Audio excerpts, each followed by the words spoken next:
False solutions to climate change, there's many, but I think the biggest are carbon capture and storage. It is dirty hydrogen, making hydrogen from coal or oil or gas.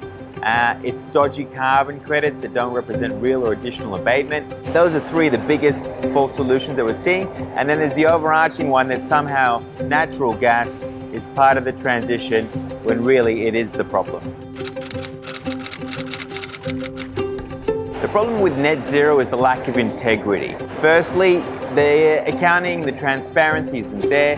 The onus should be on governments to make that happen, but often governments can be part of the problem, like the Climate Active certification in Australia that can pretend like you're carbon neutral and hunky-dory, even though the majority of your emissions are unaccounted for. The second part of net zero is the net. The net is being cast very wide.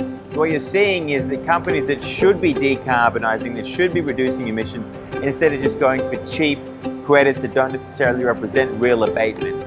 So we're not getting the transition we need, we're just getting these false solutions.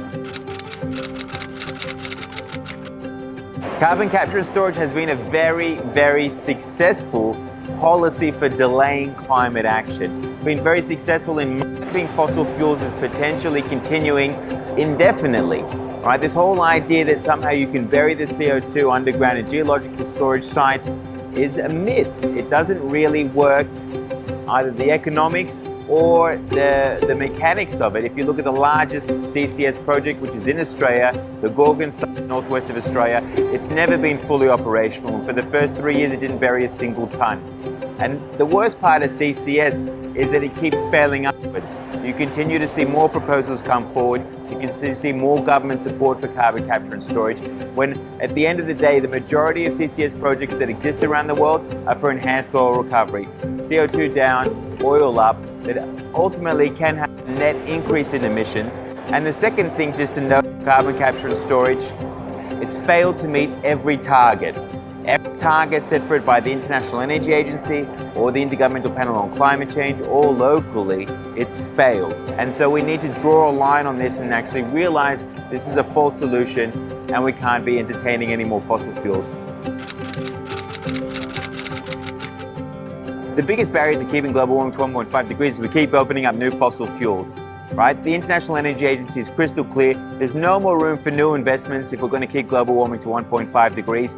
And yet in my own country, Australia, you have over 100 new fossil fuel projects, over 70 coal, 40 gas.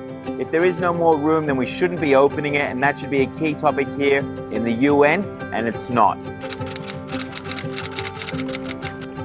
Similar to carbon capture and storage, it can potentially prolong the life of fossil fuels, but it doesn't make sense. You get more emissions when you turn the gas into hydrogen or you turn the coal into hydrogen than if you just burn the gas or coal directly. So the only way you could potentially pitch it is if you bury the emissions using carbon capture and storage. So one false solution on top of another, it's like a false solution sandwich is what you ultimately have. If you're going to do hydrogen, only allow green hydrogen using renewables, but to electrolyze water. That's it. We know what works. We know what works. There's no major technological revolution that we know works. Renewable energy as fast as you can with clean energy storage on the back of it. We've got alternatives for oil-based transport, and that's not just electric vehicles, that's decarbonizing transport altogether. That's changing our mobility as well.